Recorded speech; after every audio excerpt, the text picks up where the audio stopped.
Irmãos, vamos abrir as nossas Bíblias em Gênesis, capítulo 17.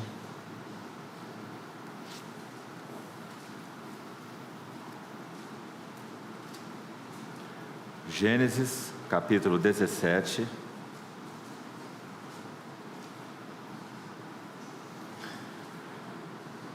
Vamos ler alguns versos, desde o verso 1.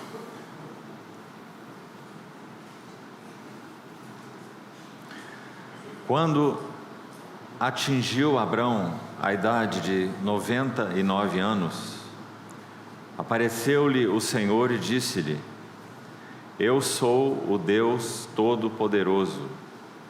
Anda na minha presença e sê perfeito. Farei uma aliança entre mim e te multiplicarei extraordinariamente. Prostrou-se Abrão rosto em terra, e Deus lhe falou: Quanto a mim, será contigo a minha aliança. Serás pai de numerosas nações. Abrão já não será o teu nome, e sim Abraão, porque por pai de numerosas nações te constituí. Vamos ainda ao capítulo 18.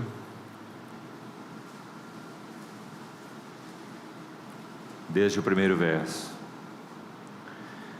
Apareceu o Senhor a Abraão nos carvalhais de Manre, quando ele estava assentado à entrada da tenda, no maior calor do dia. Levantou ele os olhos, olhou, e eis 3 homens de pé em frente dele.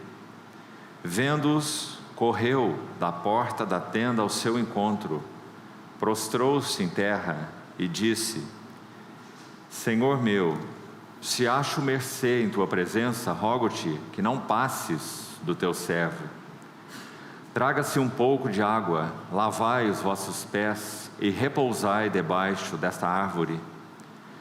Trarei um bocado de pão, refazei as vossas forças, visto que chegastes até vosso servo, depois seguireis avante. Responderam: Faze como disseste. Apressou-se, pois, Abraão para a tenda de Sara, e lhe disse: Amassa depressa 3 medidas de flor de farinha, e faze pão assado ao borralho. Abraão, por sua vez, correu ao gado, tomou um novilho tenro e bom, e deu ao criado, que se apressou em prepará-lo. Tomou também coalhada e leite, e o novilho que mandara preparar, e pôs tudo diante deles.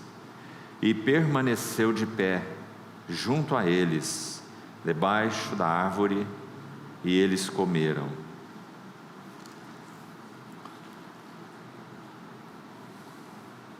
Vamos ao capítulo 21. Leiamos os versos 12 e 13. Capítulo 21, versos 12 e 13.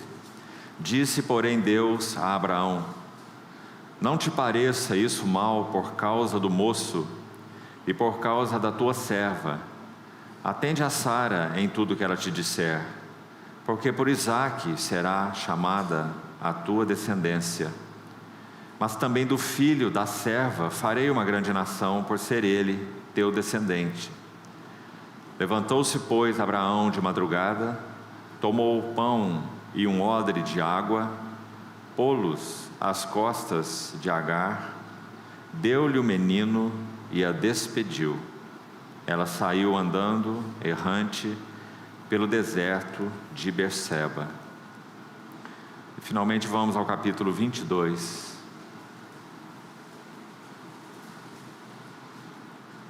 Desde o verso 1. Depois dessas coisas, pôs Deus Abraão à prova, e lhe disse: Abraão. Ele lhe respondeu: Eis-me aqui. Acrescentou Deus: Toma teu filho, teu único filho, Isaque, a quem amas, e vai-te à terra de Moriá. Oferece-o ali em holocausto sobre um dos montes que eu te mostrarei. Levantou-se, pois, Abraão de madrugada, e tendo preparado o seu jumento, tomou consigo 2 dos seus servos e a Isaque, seu filho. Rachou lenha para o holocausto e foi para o lugar que Deus lhe havia indicado. Ao terceiro dia, erguendo Abraão os olhos, viu o lugar de longe. Então disse a seus servos: esperai aqui com o jumento. Eu e o rapaz iremos até lá e, havendo adorado, voltaremos para junto de vós. Tomou Abraão a lenha do holocausto e a colocou sobre Isaque, seu filho. Ele, porém, levava nas mãos o fogo e o cutelo. Assim caminhavam ambos juntos. Quando Isaque disse a Abraão, seu pai: meu pai, respondeu Abraão: eis-me aqui, meu filho. Perguntou-lhe Isaque: eis o fogo e a lenha, mas onde está o cordeiro para o holocausto? Respondeu Abraão: Deus proverá para si, meu filho, o cordeiro para o holocausto. E seguiam ambos juntos. Chegaram ao lugar que Deus lhe havia designado. Ali edificou Abraão um altar. Sobre ele dispôs a lenha. Amarrou Isaque, seu filho, e o deitou no altar em cima da lenha. E, estendendo a mão, tomou o cutelo para imolar o filho. Mas do céu lhe bradou o anjo do Senhor: Abraão, Abraão. Ele respondeu: eis-me aqui. Então lhe disse: não estendas a mão sobre o rapaz, e nada lhe faças, pois agora sei que temes a Deus, porquanto não me negaste o filho, o teu único filho. Tendo Abraão erguido os olhos, viu atrás de si um carneiro preso pelos chifres entre os arbustos. Tomou Abraão o carneiro e o ofereceu em holocausto em lugar de seu filho. E pôs Abraão por nome àquele lugar: o Senhor se proverá. Daí dizer-se até o dia de hoje: no monte do Senhor se proverá. Então do céu bradou pela segunda vez o anjo do Senhor a Abraão e disse: jurei por mim mesmo, diz o Senhor, porquanto fizeste isso e não me negaste o teu único filho, que deveras te abençoarei e certamente multiplicarei a tua descendência como as estrelas dos céus e como a areia na praia do mar. A tua descendência possuirá a cidade dos seus inimigos, nela serão benditas todas as nações da terra, porquanto obedeceste a minha voz. Então voltou Abraão aos seus servos, e juntos foram para Berseba, onde fixou residência. Vamos orar. Querido Pai Celestial, mais uma vez nos reunimos nessa manhã debaixo do único nome, o nome do Teu amado Filho. Te suplicamos mais uma vez a Tua assistência e iluminação sobre Tua palavra lida. Abra os olhos do nosso coração, Senhor. Faz-nos ver algo mais das riquezas e belezas da Tua palavra. Revela-nos mais de Cristo e da Igreja. Abre nossos olhos, Senhor. Confiamos em Ti, esperamos em Ti, dependemos de Ti. Supre-nos em tudo que carecemos. Assim oramos, no precioso nome do Senhor Jesus. Amém. Queridos irmãos, voltemos ao capítulo 17 de Gênesis, onde iniciamos a nossa leitura. E vamos então seguir até onde temos nessa manhã, encerrando esse tema de Ur a Moriá. Já lemos os textos em que nos deteremos nessa manhã, panoramicamente. São diversos passos mais, como os irmãos viram, de revelações, aparições do Senhor a Abraão. Como nosso objetivo principal para esse tempo não é estudar as visitações do Senhor a Abraão, mas sim recolhermos princípios espirituais, verdades cruciais e importantes para a nossa jornada dentro do foco que mencionamos no primeiro dia. Como Deus prepara uma testemunha para o seu testemunho. Lembrando que ontem comentamos então que esse assunto do testemunho de Deus é algo coletivo. é algo que toca a nossa vida juntos, o testemunho de Deus. No Monte Moriá, mais ou menos 1000 anos depois de Abraão, Davi passou por uma experiência com o Senhor, onde ele entendeu claramente que ali seria levantado o templo do Senhor e o altar do holocausto para o Deus de Israel. Isso, é claro, fala do testemunho de Deus no que concerne a sua casa, ou testemunho coletivo, corporativo. Então esse tem sido o nosso foco para esses dias. Nós fomos ontem até o capítulo 16, onde Abraão, depois de receber aquela visita na sua tenda, quando o Senhor o chama para fora e diz: olha os céus, entra numa aliança incondicional com ele, já que o Senhor passa por entre aqueles pedaços, aquelas partes daqueles animais sozinho, ratifica a sua aliança com Abraão.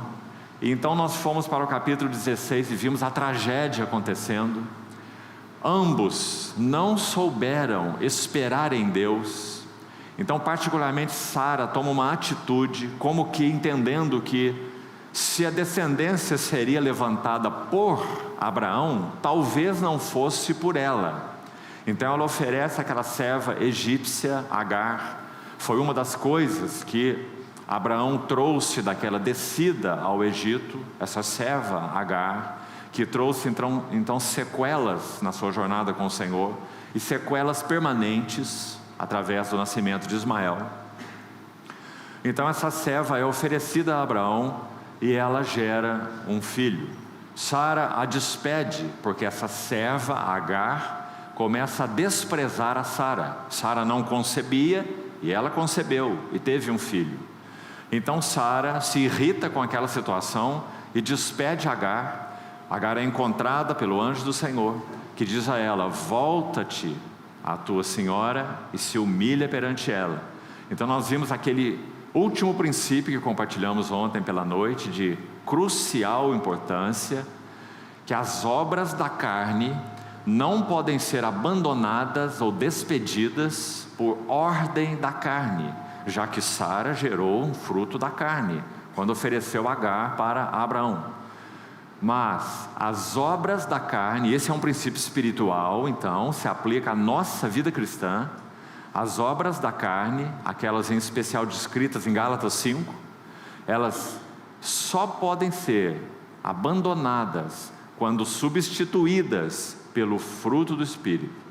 Então os irmãos observaram que quando nós lemos o capítulo 21 de Gênesis, nos versos 12 até o verso 14 que nós lemos, você viu que finalmente Abraão se levanta de madrugada, toma pão, um odre de água, põe nas costas de Agar, deu-lhe o menino e a despediu. Ela saiu andando errante pelo deserto de Berseba. E aqui ela tem uma outra experiência. Ela vai para o deserto com um pouco de pão, um pouco de água, chega numa situação de penúria, coloca Isaac num arbusto à parte para que ele morra sem que ela veja. Tal era a penúria, e então de novo ela é socorrida pelo anjo do Senhor, que lhe faz a promessa dizendo que este menino, por ser descendente de Abraão, ainda que por meio de Agar, ele seria cuidado pelo Senhor, seria abençoado pelo Senhor, e também dele seria levantada uma grande nação, mas que não era a nação com a qual Deus estabeleceria a aliança, é claro, né? Mas o Senhor demonstrou o seu cuidado, tanto por Agar quanto por Ismael. Esse é o capítulo 21. Mas então mencionamos isso para que nós vejamos que no tempo de Deus e a maneira de Deus, as obras da carne, o fruto da carne foi finalmente despedido ou abandonado. Mas isso quando o fruto do Espírito substituiu as obras da carne. Então esse foi o princípio que nós compartilhamos por último ontem à noite. Então voltemos para o capítulo 17 e vamos recolher aqui algumas coisas importantes para podermos seguir. Primeiro, nós também já comentamos ontem pela manhã que mais um degrau da revelação de Deus está acontecendo com Abraão em termos dos nomes do Senhor. Então deixe-me desde já mencionar para você, interessante, se Abraão levantou 4 altares na sua história com o Senhor, ele também conheceu o Senhor com 4 nomes. Veja bem, o primeiro nome é o Adonai. Ele era usado inclusive para o trato comum. Era comum se chamar uma pessoa mais velha de Adonai, Senhor, como nós também fazemos hoje, não é? Quando temos um trato com alguém mais velho, nós usamos a expressão o Senhor para a pessoa mais velha, não é assim? Então Adonai é uma palavra comum, que era usada para alguém mais velho, e também ela era aplicada para o próprio Senhor, Adonai. Então assim começou a história de Abraão com o Senhor. O Senhor se revelou a Abraão em Ur, e esse é Adonai. Logo depois nós vimos que Melquisedeque encontra Abraão em Gênesis 14, e você viu o que aconteceu lá. Melquisedeque vai ao encontro de Abraão e diz: bendito seja Abraão do Deus Altíssimo. Agora já não é Adonai. Agora Melquisedeque fala com Abraão sobre o Supremo. Ele diz que esse Senhor não é apenas um Senhor, ele é o Supremo, El Elyon, traduzido aí por Deus Altíssimo em Gênesis 14. Ou seja, Abraão está fazendo progresso na revelação e no seu conhecimento de Deus. Não apenas Adonai, mas o Supremo, El Elyon. Mais um passo, aqui onde nós estamos, Gênesis 17. Quando atingiu Abraão a idade de 99 anos, apareceu-lhe o Senhor e disse-lhe: eu sou o Deus Todo-Poderoso. Essa é a tradução da palavra El Shaddai, como citamos ontem. Ou seja, mais um nível do conhecimento de Deus que Abraão atinge. Então Adonai primeiro, El Elyon depois, o Supremo. Agora mais alto, o Deus que é todo suficiente e que supre de modo absoluto, completo, o Deus que nutre, o Deus que amamenta, Shad, de peito, Shaddai, El Shaddai. Em outras palavras, o Senhor está dizendo: Abraão, toda a tua suficiência e provisão virá de mim, por isso anda na minha presença e ser perfeito. E num momento tão crucial, porque Abraão havia gerado um fruto da sua carne, Ismael. Isso fez com que, por 13 anos, ele não recebesse nenhuma revelação de Deus. Ele gerou Ismael aos 86 anos, assim conclui o capítulo 16, olha aí, o último verso. Era Abrão de 86 anos, quando Agar lhe deu à luz Ismael. Então dos 86 anos, e o próximo verso diz: quando atingiu Abrão a idade de 99 anos. Então são 13 anos de silêncio de Deus, porque agora Abrão teria que lidar com o fruto da carne. Mais uma lição importante: o que o homem semear, isso também ceifará. O perdão de Deus não anula a colheita do pecado.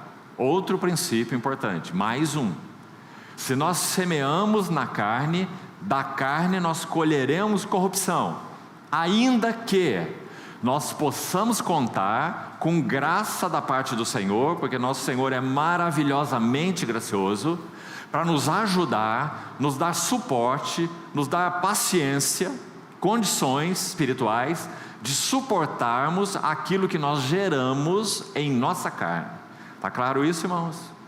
O perdão de Deus, que é incondicional para nós sempre, ele não anulará a colheita das obras da carne, daquilo que semeamos na carne. Esse é outro princípio importante, para que nós não sejamos levianos e nós não brinquemos com esses assuntos, dando uma corridinha para o Egito, né?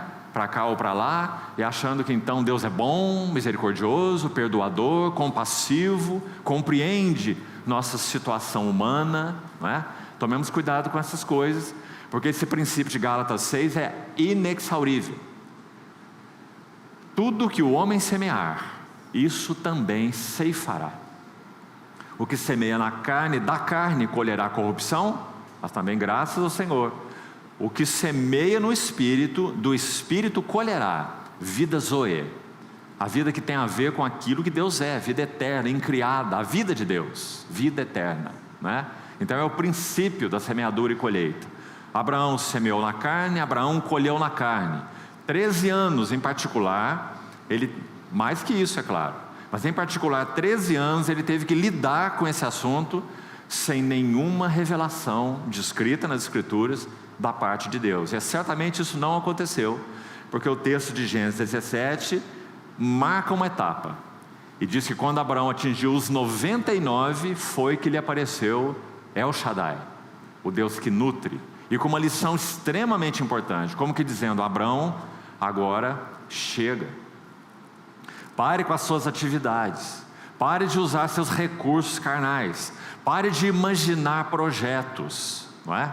Uma hora é isso, outra hora é aquilo, uma hora desce para o Egito, outra hora vem Agar para gerar uma descendência, não é? Então é como dando um basta para Abraão, dizendo: pare com tudo, sossegue, descanse, ande na minha presença e ser perfeito. E mais uma vez, você viu quantas vezes isso aconteceu? O Senhor ratifica a sua promessa a Abraão. Ele não muda a sua promessa por causa das atitudes de Abraão. Abraão, eu tenho uma outra carta na manga, como costumamos dizer, né? Não estou dando conta de você, né? Você não tem jeito. Deus sempre ratifica a sua promessa a Abraão: eu farei, e eu farei através de ti, e eu confirmarei a minha aliança que fiz com você, incondicional, e de ti eu farei uma grande nação. Mas então Abraão lança mão de tantos recursos próprios, que até os 99 anos, sabe que lição podemos tirar aí? A força da carne. 99 anos para que a força da carne de Abraão fosse finalmente abatida. Irmãos, isso para nós é humilhante, mas é assim que deve ser, porque o pecado não foi uma historinha qualquer. O pecado, a entrada do pecado na alma do homem gerou um desastre absoluto, no que concerne em particular a vida independente de Deus, que esse pecado trouxe a nós. Eu posso, eu quero, eu entendo, eu conheço, eu tenho experiência, eu sei qual é o caminho, não é? Esse é o desastre do pecado. E veja o trabalho de Deus para abater esses recursos naturais em nós, em cada um de nós. Assim foi com o pai da fé, Abraão. Então por isso temos essa narrativa importante, não é só histórica. Você está vendo os princípios espirituais aí? Quando atingiu Abraão a idade de 99 anos, apareceu-lhe o Senhor e disse-lhe: eu sou El Shaddai, anda na minha presença e ser perfeito. Antes de explicar essa questão do ser perfeito, vamos completar aqui qual foi o quarto nome que Abraão, aqui a partir de agora Abraão, conheceu o Senhor. Primeiro Adonai, como já falamos, depois El Elyon, o Supremo, Gênesis 14, através de Melquisedeque. Aqui em Gênesis 17, El Shaddai, e ainda há mais um nível ainda mais alto, e é aquele que já lemos em Gênesis 22. Em Moriá, ele vai conhecer a Deus como Jeová Jiré, que significa Deus proverá. Então os irmãos percebem onde Abraão chegou? Desde um Adonai, que é usado até mesmo para uma pessoa comum, como falamos, Senhor, para o Supremo, para aquele que é todo suficiente, e agora para aquele que provê para si e para os seus, é claro, todas as coisas. Deus proveu para si um cordeiro, e Ele também proveu para Isaac um substituto, para que Isaac não fosse imolado. Aquele carneiro preso pelos chifres, que foi colocado no lugar de Isaac, o filho de Abraão. Para Isaac houve um substituto, porque isso é tipologia, não é? Mas para o verdadeiro filho e o verdadeiro Isaac celestial, não houve substituto. Ele é o nosso substituto, o Cordeiro de Deus que tira o pecado do mundo. Se Abraão reteve a sua adaga, o Pai Celestial não pôde reter a sua adaga. Aquele que não conheceu o pecado, Deus o fez pecado por nós. Não houve substituto, Ele é o substituto, para que nele nós fôssemos feitos justiça de Deus. Esse é o drama da redenção, amados irmãos. Então voltemos para Gênesis 17 e vamos examinar essa questão do ser perfeito. Então eu gostaria que nós aí usássemos a nossa Bíblia então. Vamos primeiro para Mateus capítulo 5, verso 48. O que significa ser perfeito? Será que é perfeição sem pecado? Será que isso é possível para algum homem, seja para Abraão, seja para quem for? Andar de modo a nunca pecar? Sabe o que João diz na sua epístola? Se dissermos, então ele está se incluindo, o apóstolo João, se dissermos que não temos cometido pecado nenhum, a nós mesmos nos enganamos e a verdade não está em nós. Sabe por quê, irmão? Porque pecado não é uma questão de atos externos. Pecado é uma questão do coração, motivação do coração, motivação pecaminosa, motivação egoísta, motivação impura, motivação avarenta, motivação soberba, presunçosa, não é? Arrogante. Motivações do coração, pensamentos do coração, intenções do coração.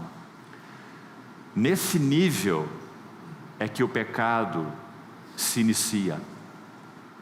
Então é claro que a palavra de Deus está sendo verdadeira na forma como João registrou. Se nós dissermos que nós não temos cometido pecado nenhum, a nós mesmos nos enganamos. Agora tome cuidado. Será que João e o Senhor, nessa palavra, o Espírito Santo nessa palavra, 1 João capítulo 1, está nos dando uma desculpa para pecarmos? Um habeas corpus? Então, se é assim mesmo, tudo bem, não é? Não podemos mesmo ficar livre do pecado. Será que é isso que a Bíblia está ensinando? Ao contrário. Gálatas capítulo 5, que confirma esse princípio aqui de Gênesis 17, andai no Espírito, e se permanecerdes assim numa vida relacional consistente de união com o Senhor, então você não andará em pecado. Qualquer nuance de pecado, seja lá no terreno pensamentos, lá no terreno motivações, como nós já falamos, intenções do coração, será logo detectado pelo Espírito sensível, Espírito Santo no nosso espírito, né? Então o pecado será detectado e nós poderemos então não cometer pecado, porque o pecado foi detectado. Compreende, irmão? Mas ainda assim nós não estamos isentos de cometer pecado. Uma atitude de ira, de falta de misericórdia, de dureza, aspereza, mau humor, essas coisas são pecado, né? Então, o que é ser perfeito, se isso é assim? Mateus 5,48, nós temos 4 sentidos de perfeito na Bíblia, e é isso que nós vamos fazer agora, tentar entender o que isso significa. Primeiro, Mateus 5,48, veja aí. Olha o contexto desde o verso 43. Amarás teu próximo e odiarás teu inimigo, era o que estava escrito na lei. Na verdade não estava, isso não está escrito na lei. Isso é o que os anciãos disseram, não é? Porque eles deturpavam e interpretavam a seu bel prazer o que eles entendiam que estava escrito na lei. Então o Senhor disse: eu porém vos digo, amai os vossos inimigos e orai pelos que vos perseguem, para que vos torneis filhos do vosso Pai Celeste, porque Ele faz nascer o seu sol sobre maus e bons, e vir chuvas sobre justos e injustos. Porque se amardes os que vos amam, que recompensa tendes? Não fazem os publicanos também o mesmo? E se saudardes somente os vossos irmãos, que fazeis demais? Essa é a ênfase do Sermão do Monte. O que fazeis demais? Se a vossa justiça não exceder a dos escribas e fariseus, jamais entrareis no reino dos céus. Então a mesma ênfase aqui. O que fazeis demais? Não fazem os gentios que não conhecem a Deus, não é? não fazem também o mesmo? Então ele vai dizer o que agora? Portanto, sede vós perfeitos. Por isso nós precisamos dos versículos anteriores, do contexto. Sede vós perfeitos, como perfeito é o vosso Pai Celestial. Como é que o nosso Pai Celestial é perfeito? Ele faz nascer o seu sol sobre maus e bons, e Ele faz vir chuvas sobre justos e injustos. Então sede vós perfeitos, como Ele é perfeito. Parece que está muito claro. Ele está falando de perfeição de conduta.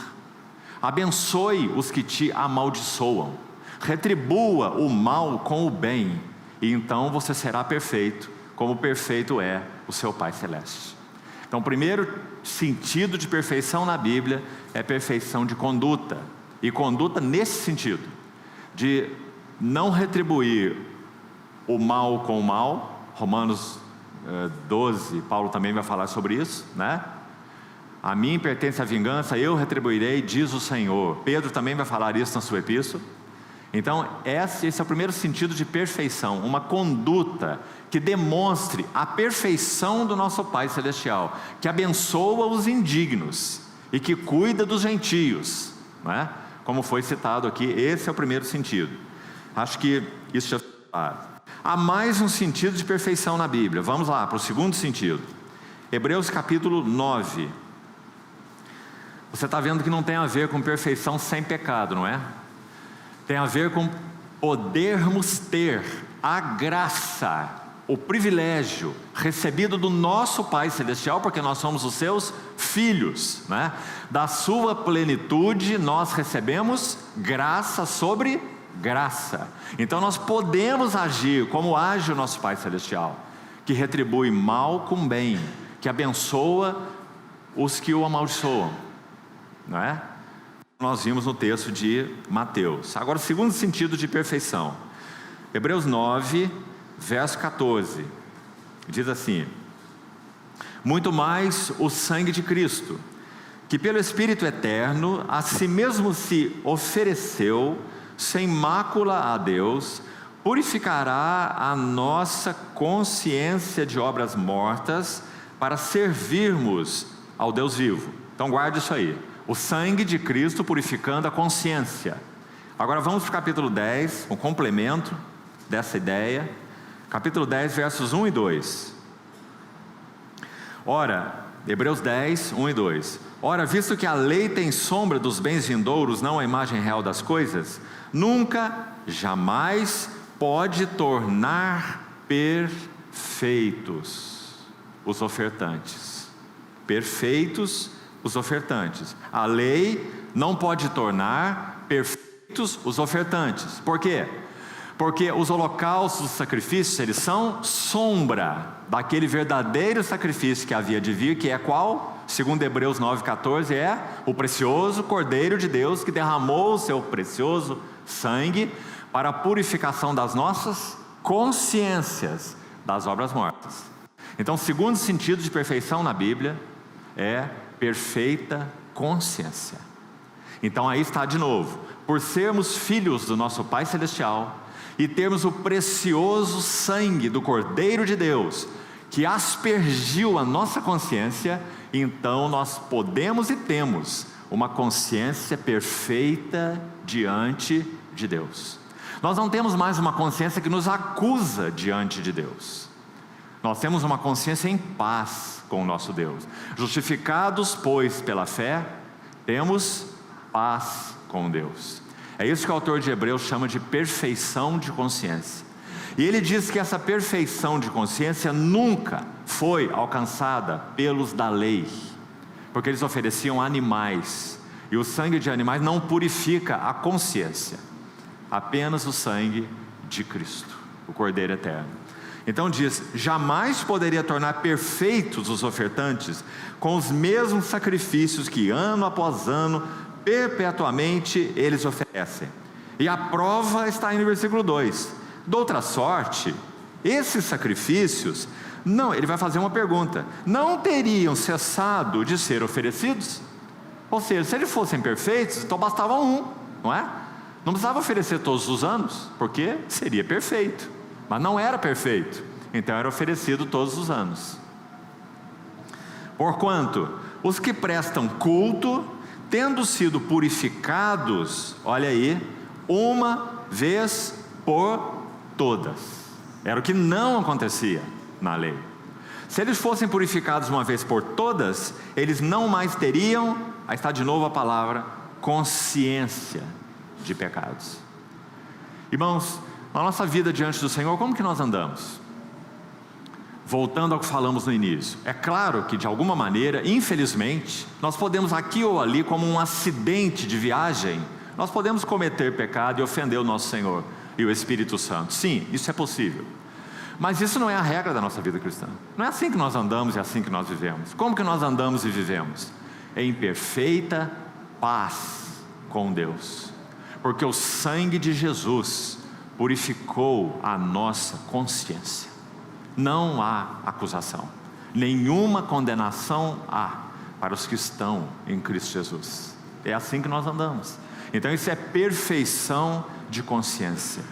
Essa é uma paz inatingível, a não ser para aqueles que pertencem ao Senhor Jesus, não é? Graças a Deus, esse é o segundo sentido de perfeição na Bíblia. Então, primeiro, perfeição de conduta, agindo como nosso Deus age, né? Abençoando os que nos amaldiçoam.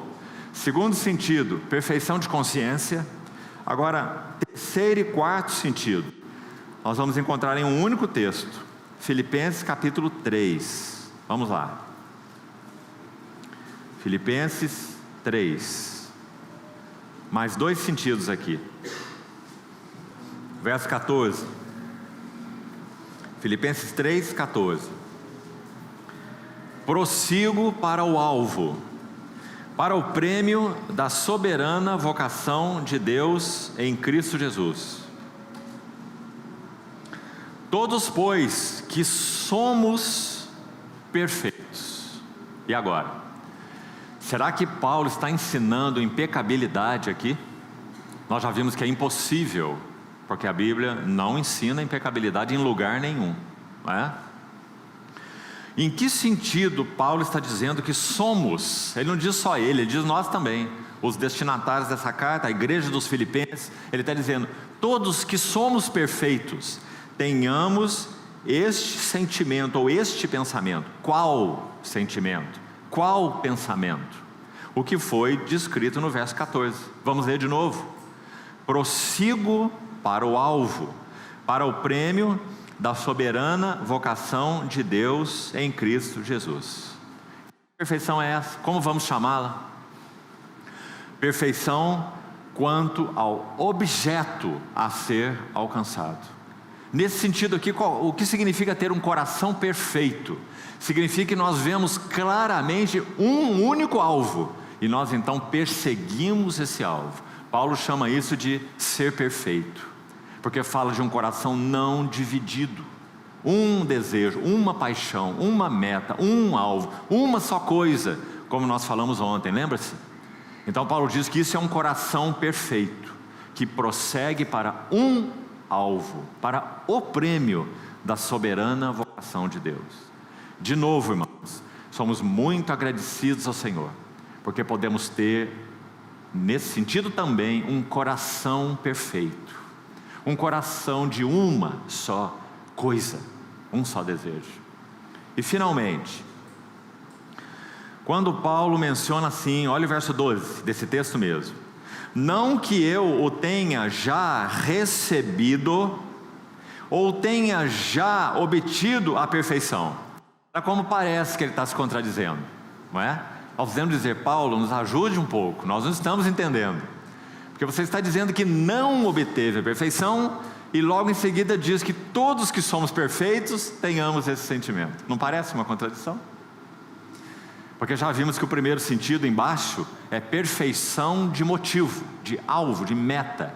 Todos que somos perfeitos prossigamos para o alvo, para o prêmio da soberana vocação. Perfeito quanto ao alvo, o motivo, o foco.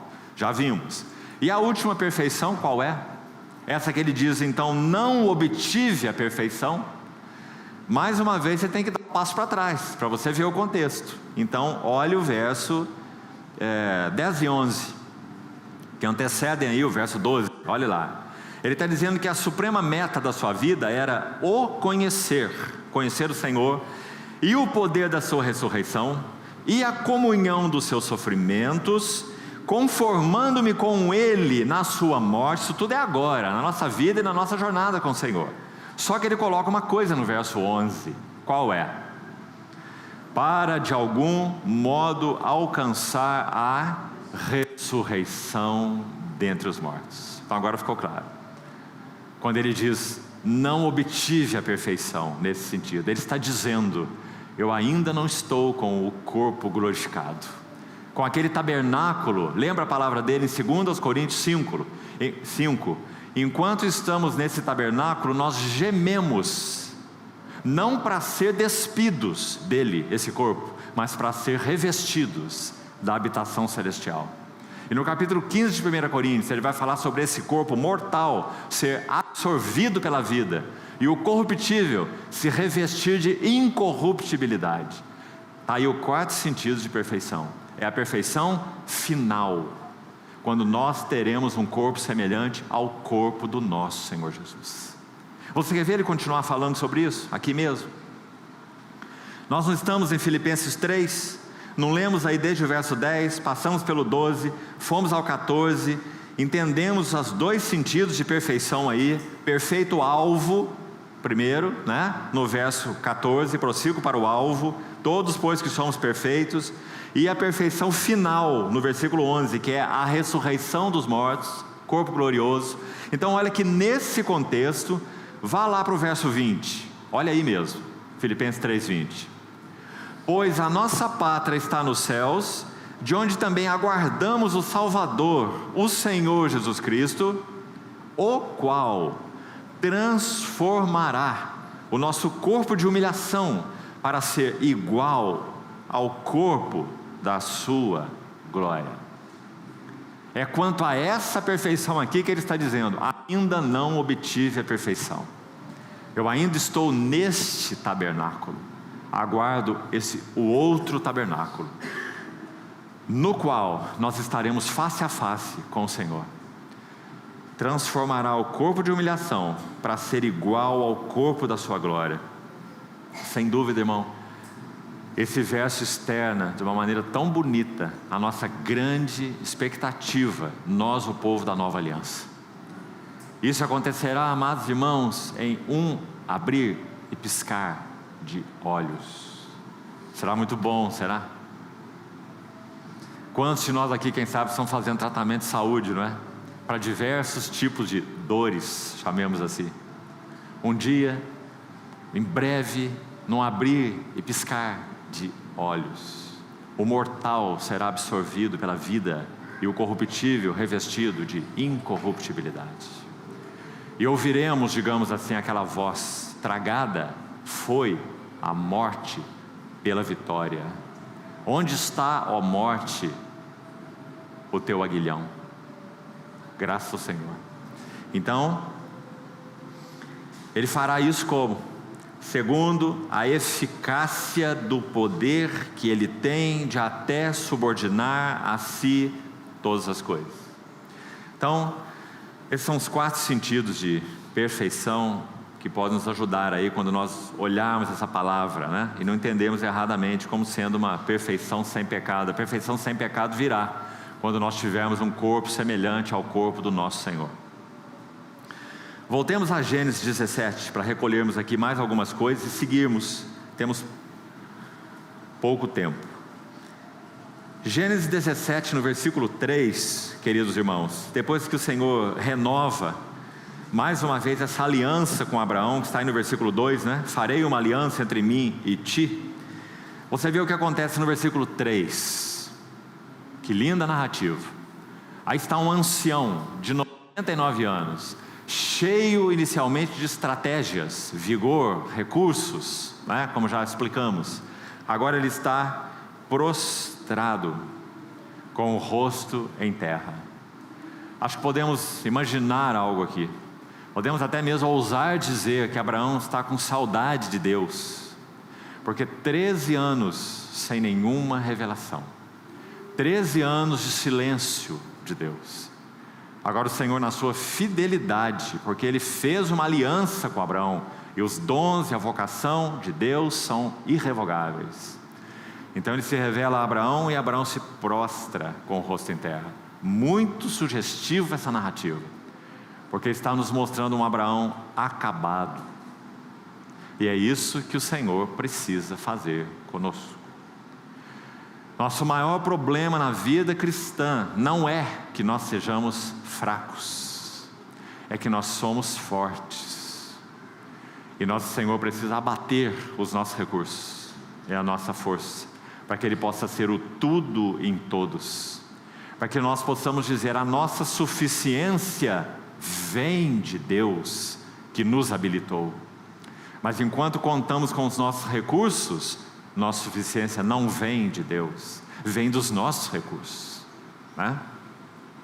Então aí está Abraão nessa cena maravilhosa, prostrado em terra, com o rosto em terra.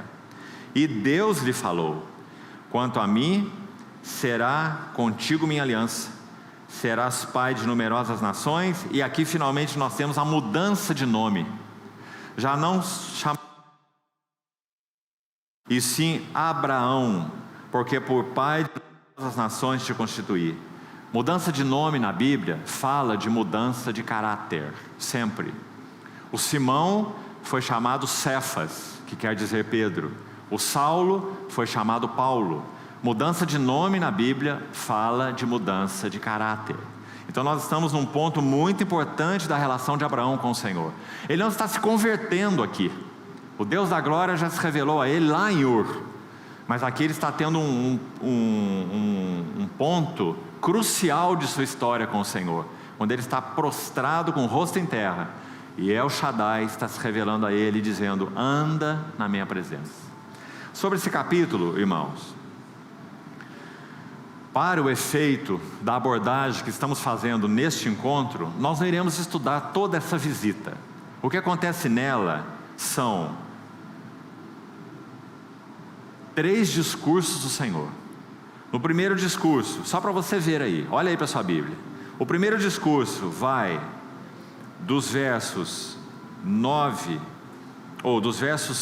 6, fartei fecundo extraordinariamente, de ti farei nações. Então o primeiro discurso está aí, vai até o verso 8. Depois nós temos um outro discurso que vai dos versos 9 a 14, quando a circuncisão é ordenada pelo Senhor. Depois temos um terceiro discurso que vai do verso 15 até o verso 22. Inicia com: disse também Deus. Está vendo? Então primeiro, para você localizar exatamente, veja aí. Verso 6: fartei fecundo extraordinariamente. Aí começa o primeiro discurso, tá?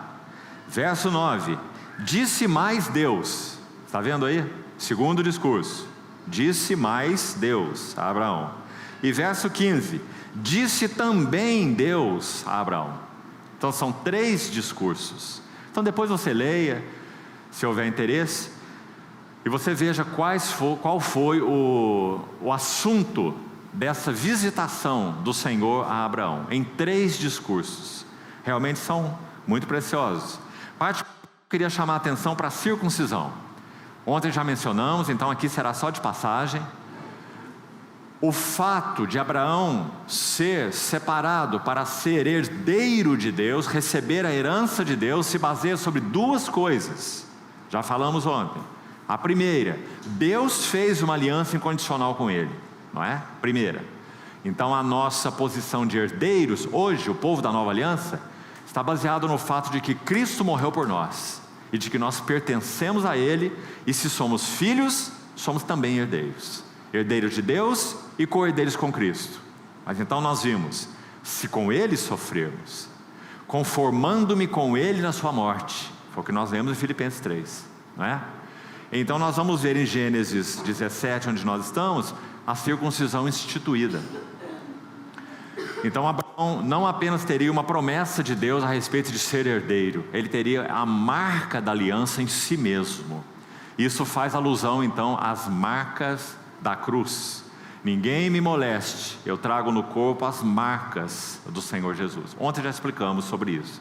Então eu queria só chamar a atenção mais uma vez para esse aspecto. Agora vamos para Gênesis 18. Avance aí um capítulo, por favor. Sabe o que há? Há muita coisa linda nesse capítulo 18. A visita do Senhor na tenda de Hebrom, nos carvalhais de Manre, que estão em Hebrom, onde Abraão fez a sua morada desde Gênesis 13, quando ele se separou de Ló. Lembra? Abraão se separa de Ló e vai habitar nos carvalhais de Manre, que estão junto a Hebrom. Então ele está aí nesse mesmo lugar.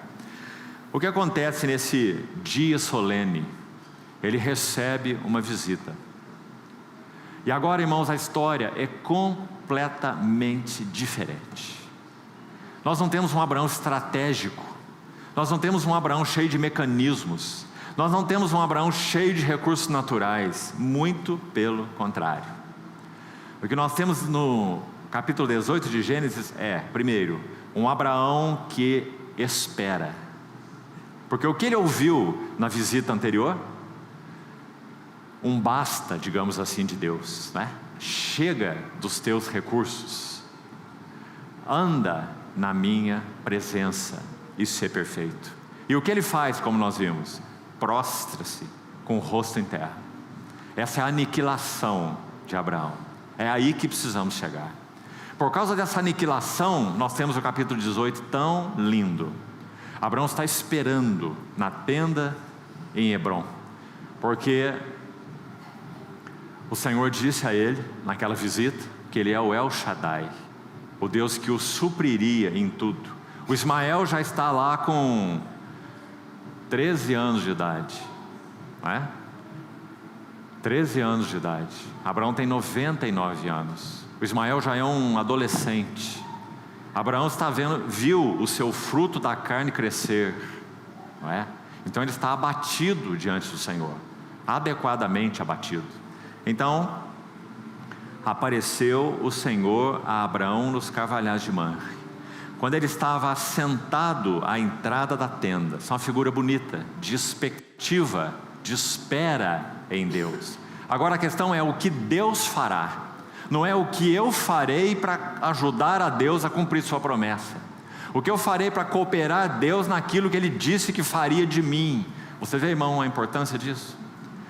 Que perigo é nós precipitarmos as coisas, nós forçarmos as portas, nós tentarmos ajudar Deus naquilo que quem sabe Ele já falou ao nosso coração, que faria conosco, que faria de nós, que seja, não é?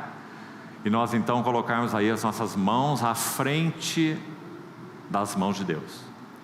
Então aqui nós temos o outro Abraão, ele está assentado à entrada da tenda no maior calor do dia. Aí nós já lemos algo desse capítulo e eu queria chamar a atenção sobre algumas coisas. São princípios também, e são verdades espirituais lindas quanto à nossa experiência. Primeira, um contraste. Você busca aí depois, você mesmo, onde está o texto, capítulo 18 e no capítulo 19. O Senhor vai ao encontro de Abraão. Abraão está na sua tenda, no maior calor do dia, sentado na porta da tenda, e ele recebe uma visita desses anjos. Na verdade, um deles era o próprio Senhor, mais uma teofania. E 2 deles eram anjos e um era o próprio Senhor. O Senhor permaneceu com Abraão na tenda, e os 2 anjos seguiram caminho. Para onde eles foram? Foram para Sodoma, para o julgamento de Sodoma e Gomorra. Mas o Senhor permaneceu na tenda de Abraão.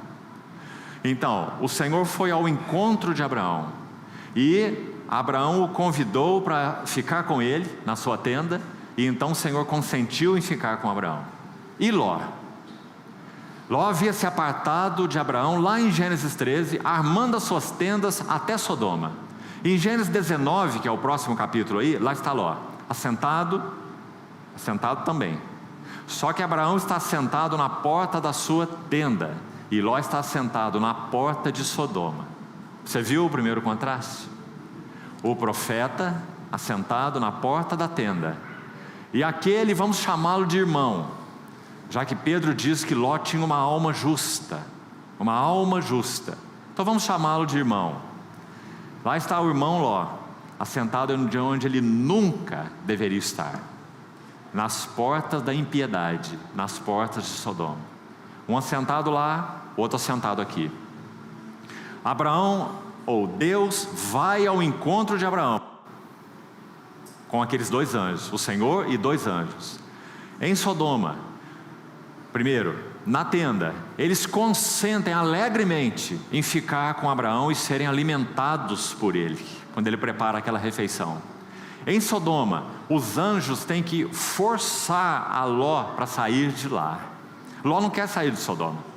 Então, se você ler Gênesis 9, a partir do verso 15, ao amanhecer apertaram os anjos com Ló, dizendo: levanta-te, toma tua mulher, tuas duas filhas que aqui se encontram, para não pereceres no castigo da cidade. Como, porém, Ló se demorasse, pegaram-no os homens pela mão, ele, sua mulher e suas duas filhas, sendo-lhe o Senhor misericordioso, e o tiraram e o puseram para fora da cidade. Você vê a diferença da cena, amado irmão? Uma é uma visita calorosa. Essa visita contém 3 coisas em particular. Veja aí quais são: companheirismo, satisfação, repouso, descanso. Companheirismo, repouso, descanso e intercessão, numa única visita. Companheirismo, repouso e descanso e intercessão. É isso que nós temos em Gênesis 18, um capítulo maravilhoso. O que nós temos em Gênesis 19 é agonia, desespero. Ló é mandado para fora de Sodoma, e depois que ele é tirado de Sodoma, sabe o que fala? Mais um princípio para você guardar. Eram várias cidades naquela campina: Sodoma, Gomorra, havia uma outra chamada Admá, Zeboim, havia uma quinta chamada Zoar. É aí que Ló pede para ir. Agora, Zoar também seria julgada junto com essas cidades da campina. Todas elas seriam subvertidas debaixo do juízo de Deus. Depois você lê o capítulo 19, você vai ver. Quando Ló é tirado de Sodoma, ele pede para ir para Zoar. Ele não quer fugir para os montes, ir para longe dali, ele quer ficar por perto dali. Então ele diz para aqueles anjos: deixe-me ir para Zoar. Porventura aquela cidade não é pequena? E olha, irmão, esses 2 homens que são anjos, que iriam julgar Sodoma, eles consentem com o que Ló falou. Isso é mais triste ainda. Há um salmo que diz assim: quando o povo no deserto pediu carne a segunda vez, concedeu-lhes o que queriam, mas fez definhar-lhes a alma.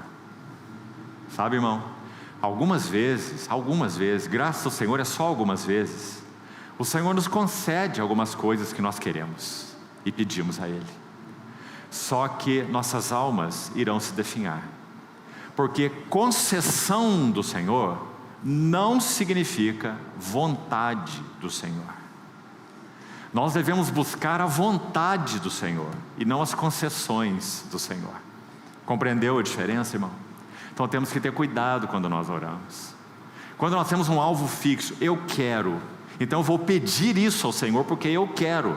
Então o Senhor pode nos conceder, mas a nossa alma vai definhar.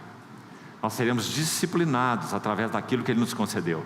A carne estava ainda nos dentes daqueles israelitas, e eles foram julgados pelo Senhor. Não peça concessões ao Senhor. Peça ao Senhor para conhecer a vontade dEle para você, porque a vontade de Deus é sempre boa, a vontade de Deus é sempre agradável, e a vontade de Deus é sempre perfeita, como diz Romanos 12. Então, irmãos, amemos a vontade do Senhor, seja ela Elim, com fontes de águas e palmeiras, ou seja ela Mara, águas amargas, não importa. A vontade do Senhor, o centro da vontade do Senhor é o nosso lugar seguro, porque o Senhor está ali. Então Ló disse: me deixe ir para Zoar. E eles deixaram Ló ir para Zoar. Agora, interessante, o que significa o nome Zoar?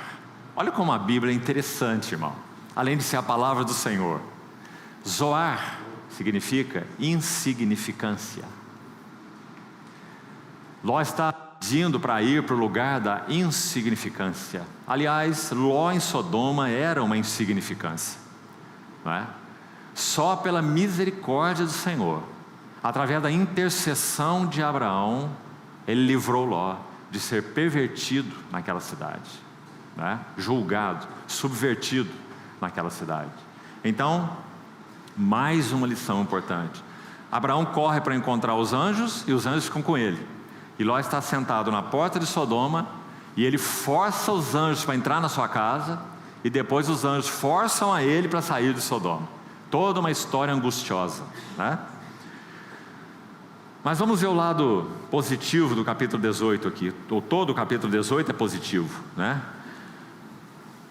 Verso 4: traga-se um pouco de água, lavai os vossos pés. Olha que cena linda, irmãos. Repousai debaixo dessa árvore.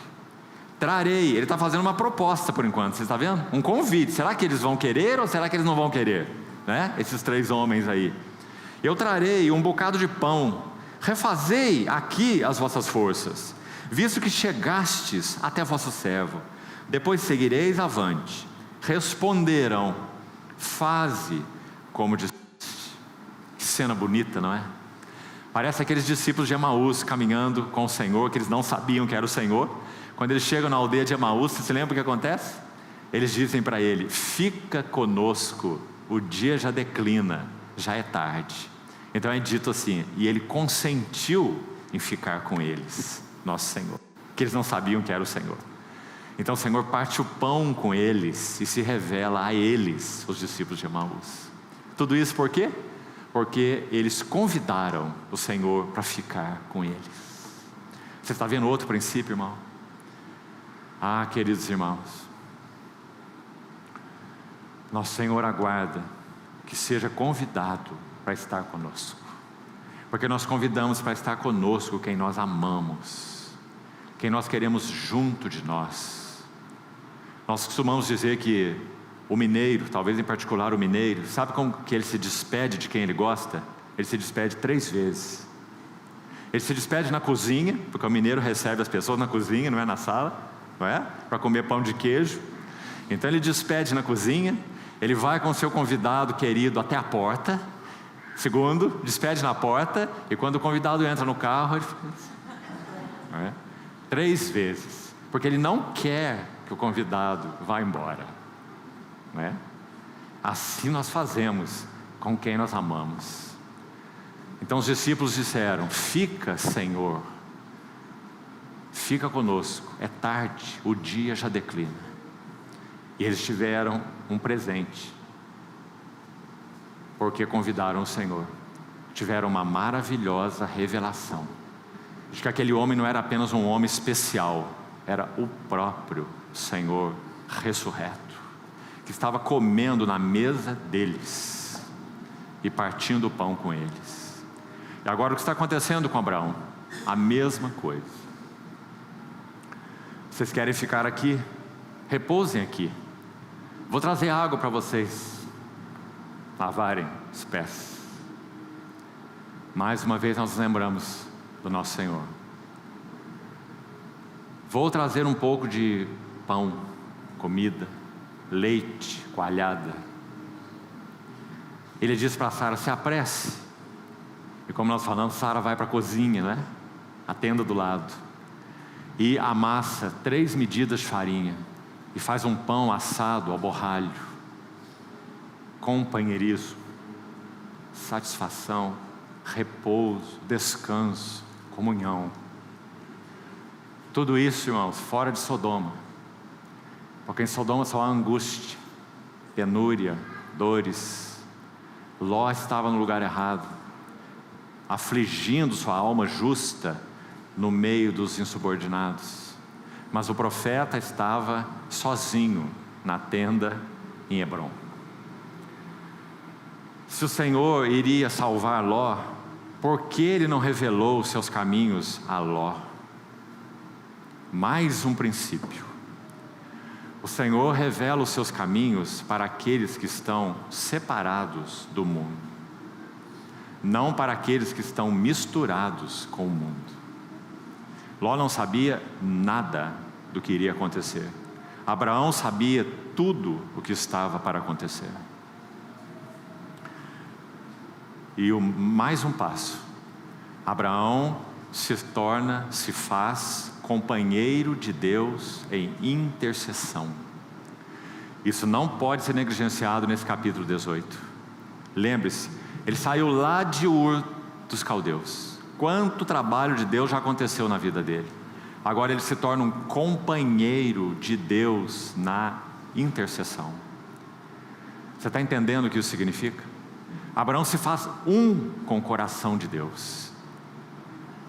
Então, isso acontece até o ponto do Senhor dizer assim, veja aí, verso 17, de Gênesis 18. Gênesis 18, 17. Disse o Senhor: ocultarei a Abraão o que estou para fazer? É uma pergunta que faz para ele mesmo, você está vendo? Ele está falando consigo mesmo. Eu ocultarei para Abraão o que eu estou para fazer? Em outras palavras, não posso, porque ele é meu companheiro. Ele saberá tudo que está no meu coração, tanto sobre o justo quanto sobre o ímpio. O justo Ló, ele também saberá sobre os ímpios em Sodoma e Gomorra. O que eu vou fazer com Ló? O que eu vou fazer com os ímpios? Então Ló entra em intercessão, na brecha, como um profeta já disse. Colocar-me-ei na brecha, né? Um intercessor, porque ele compreendeu os interesses de Deus. Amados irmãos, nós somos tão ocupados com as nossas coisas e com os nossos interesses, projetos, planos, alvos, que nós não participamos dos interesses de Deus, não é? De modo geral. Você está vendo a bênção do capítulo 18? Participar dos interesses do Senhor e viver para eles, em função deles. Esse é o panorama do capítulo 18. Agora, deixe-me ilustrar isso um pouquinho mais para os irmãos, a beleza disso. Queria ler para você uma frase de John Owen. Esse foi um irmão que viveu durante o chamado movimento puritano, conheceu muito bem o Senhor, um homem cheio de devoção pelo Senhor. Então ele diz assim: o amor é uma afeição de união e uma proximidade com satisfação.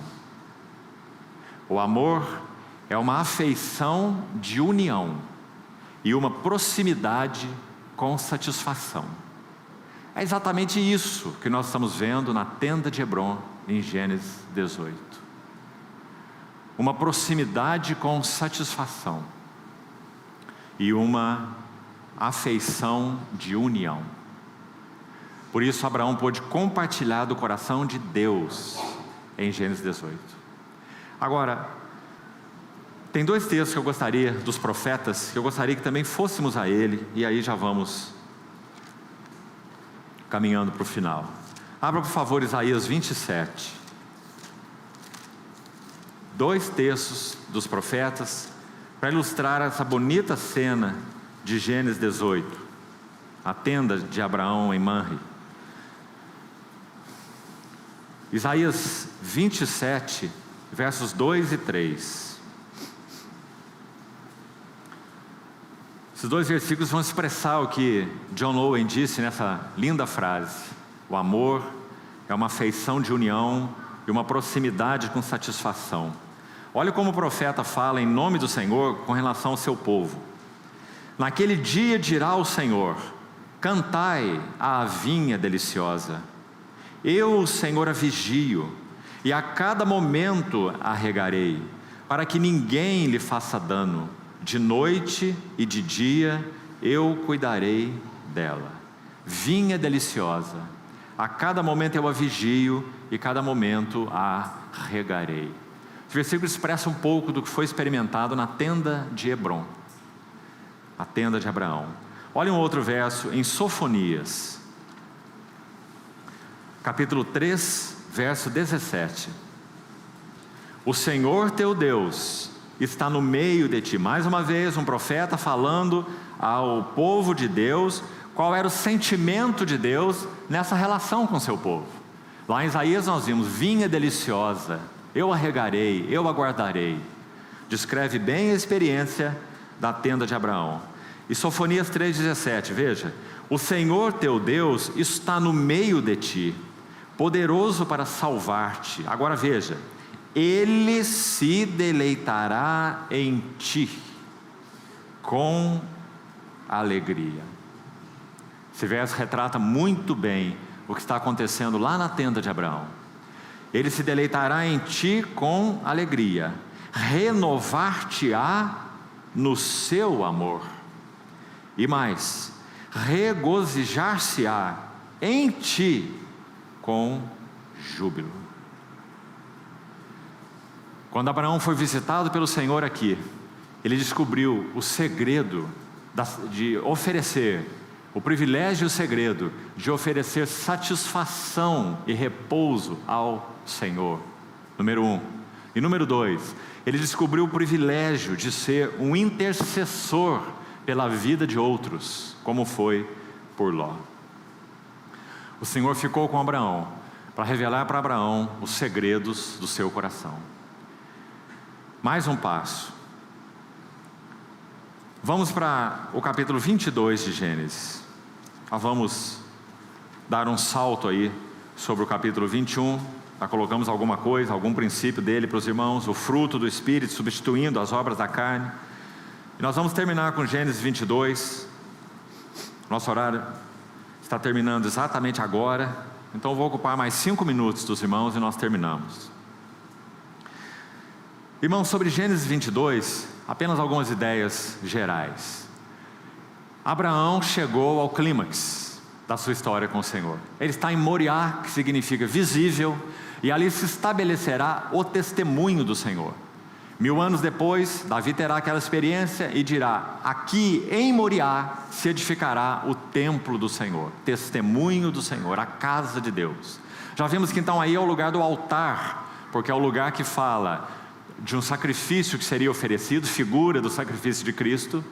O altar no que concerne a nós então agora, primeiro a Cristo, depois a nós. No que concerne a nós, o altar fala de consagração e o altar fala de adoração. O lugar da casa de Deus, o lugar do testemunho de Deus, é o lugar do altar, porque tem como base o sacrifício de Cristo. Sem o sacrifício de Cristo não haveria testemunho de Deus. Então, no que concerne a obra que Ele fez e consumou. Agora, e no que concerne a nós? O altar aponta para o que no que concerne a nós? Consagração e adoração. Não há testemunho de Deus entre nós, se não houver vidas consagradas e não houver verdadeira adoração. A verdadeira circuncisão é aqueles que adoram a Deus no Espírito, se gloriam em Cristo Jesus e não confiam na carne. Esse é o testemunho de Deus. Então, o lugar do testemunho de Deus, em primeiro lugar, é o lugar do altar. Em segundo lugar, é o lugar da eira, ou o lugar onde a casca é separada do grão. Há muita casca em nós, irmãos. E o trabalho da cruz irá separar a casca do grão, o terreno do celestial, o que é da carne do que é do Espírito, o que é do eu, o que é de Cristo.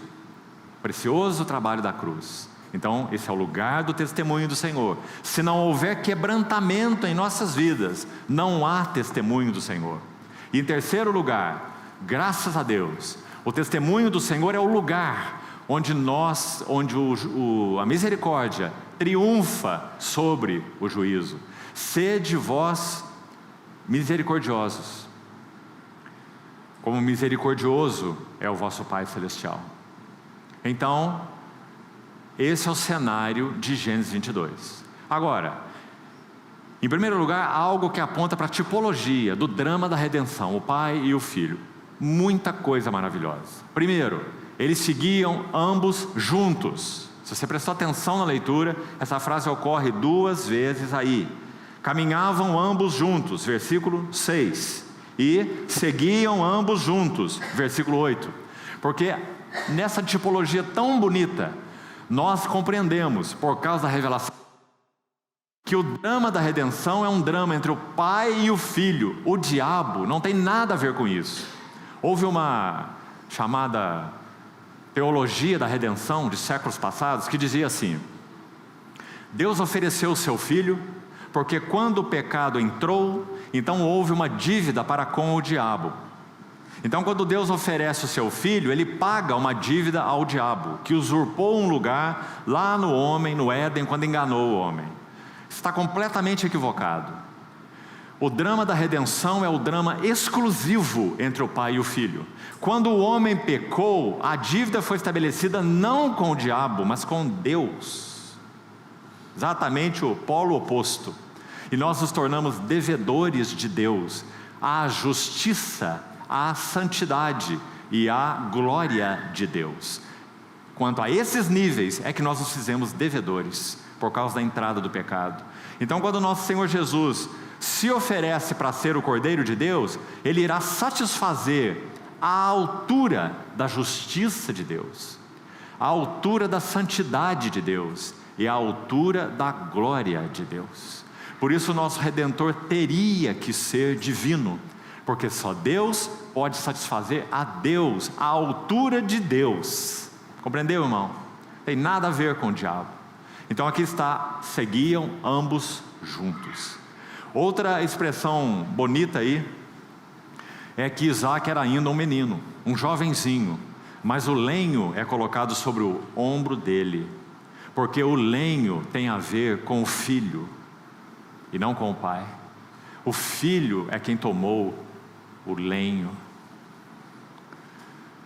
E quanto ao pai Abraão, o que ele levava na sua mão? O fogo e o cutelo, ou a faca. O fogo e a faca. Porque isso tem a ver com a execução do juízo de Deus sobre o pecado, na vida daquele que não cometeu pecado. Agora, irmão, eu queria explorar um pouquinho mais isso aqui. Me suporte um pouco mais. Às vezes nós pensamos assim, porque na Bíblia está escrito: Deus enviou o seu Filho. Deus amou, Gálatas 4, João 3, Deus amou o mundo de tal maneira que deu o seu Filho. Sabe como às vezes interpretamos esse versículo?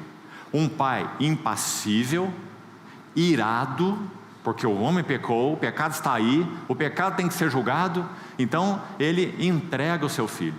E o seu filho passa todas as dores que passou, e o seu pai irado e impassível teve que entregar o seu filho em função de toda essa situação.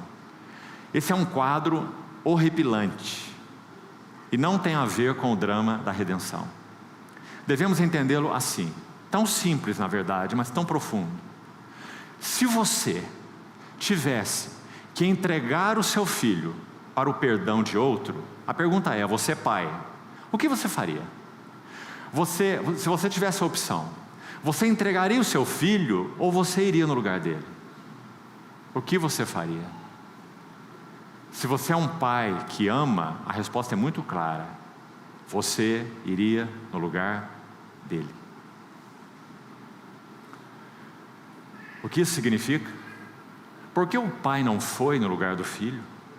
Amados irmãos, a Trindade é inquebrável. Onde o pai está, o filho está. Há uma única divindade que subsiste em três pessoas. O pai não foi crucificado. O pai é o pai, o filho é o filho e o espírito é o espírito. O filho foi crucificado, mas Deus estava em Cristo, reconciliando consigo o mundo. Todas as dores do filho foram as dores do pai. Se nós fizermos a pergunta: quem sofreu mais na cruz? O pai ou o filho? Qual é a resposta? Seguiam ambos juntos. Você pode imaginar algo mais terrível que você ver o seu filho sendo torturado? Você diria: soltem o meu filho e me torturem, não é? Mas o pai suportou ver o seu filho, porque o pai e o filho estão envolvidos no drama da redenção. Não é um Deus impassível, e não é um Deus irado contra o filho, é um Deus que exerce sua ira contra o pecado sobre o filho. As dores do filho são as dores do pai. A angústia de separação do filho é a mesma angústia de separação do pai. Ele diz: Deus meu, por que me abandonaste? Nós podemos ouvir a voz pelo outro lado: meu filho, tu estás separado de mim. E essa é minha dor. Deus amou o mundo de tal maneira. E esse drama está tipificado em Gênesis 22. Seguiam ambos juntos. O lenho no filho e o fogo e o cutelo nas mãos do pai. Queridos irmãos, que cena maravilhosa. Então, como o nosso irmão já nos lembrou aqui, a pergunta de Isaac: meu pai, vejo o lenho e o fogo, mas onde está o cordeiro? Essa pergunta será respondida por João Batista 2000 anos depois. Quantos cordeiros seriam oferecidos? Todos eles ineficazes para purificar aquele que presta culto, na linguagem de Hebreus, ineficazes, até o dia em que João Batista poderia estender a sua mão e dizer: eis o Cordeiro de Deus, que tira, não cobre, não joga sujeira por baixo do tapete, cobre, não cobre, tira o pecado do mundo, o drama da redenção. Então, amados irmãos, Abraão parte com Isaac. Num dado momento ele diz para os servos: fiquem aqui. Você vê? Os servos não irão participar, eles não têm nada a ver com isso. É um drama entre o pai amado e o filho amado. Isaac, o teu único filho, a quem amas. Quem ama? O pai. Oferece-me, Isaac, teu único filho, a quem amas. Então os dois caminham com os servos até um ponto, e Abraão diz: fiquem aqui, e eu e o rapaz iremos até lá, e havendo adorado, voltaremos para vós. O que está acontecendo com Abraão aqui? O que Paulo registra em Romanos 4, e também o autor de Hebreus em Hebreus 11. Em Romanos 4, Paulo diz que Abraão exerceu uma fé perante esse Deus no qual creu, o Deus que vivifica os mortos. Por que vivifica mortos? Porque o corpo de Abraão estava amortecido, ele não poderia gerar filhos, e a sua mulher era estéril. Então ele conheceu o Deus que vivifica os mortos, mas também conheceu a Deus em Moriá como o Deus que chama à existência as coisas que não existem. Então, amados irmãos, o registro de Hebreus 11, que faz referência a Abraão, assim como Romanos 4, vai dizer assim: que Abraão creu que Deus era poderoso para ressuscitar Isaac de entre os mortos, se esse fosse o caso. E o autor de Hebreus vai dizer: de onde? Dos mortos, figuradamente o recobrou. E aqui eu vou terminar.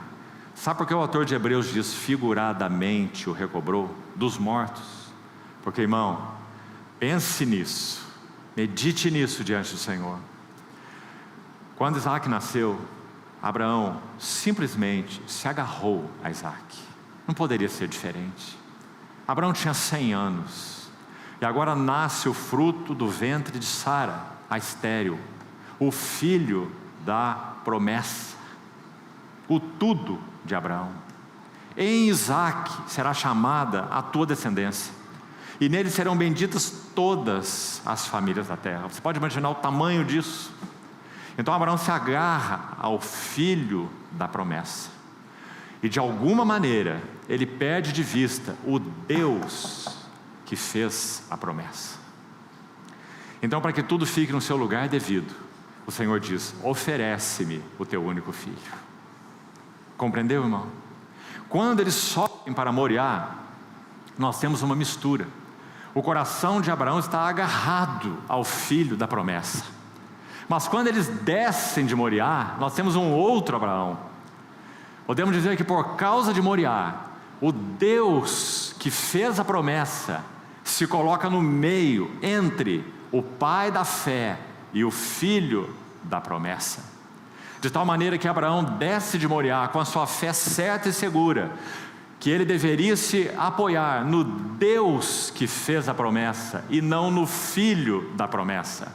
O filho da promessa poderia adoentar e morrer, se fosse o caso, mas o Deus que fez a promessa era poderoso até para ressuscitá-lo de entre os mortos, porque todas as promessas de Deus têm nele o sim e o amém, como Paulo vai dizer na Epístola aos Coríntios. Então eles sobem de uma maneira e descem de outra maneira.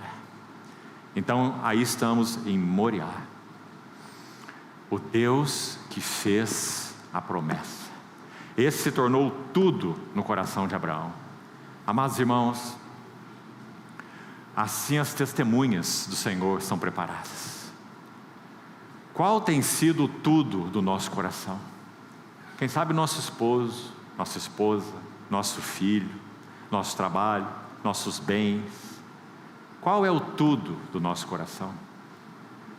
O Deus da promessa tem que se colocar entre nós e o Filho da promessa, o nosso tudo.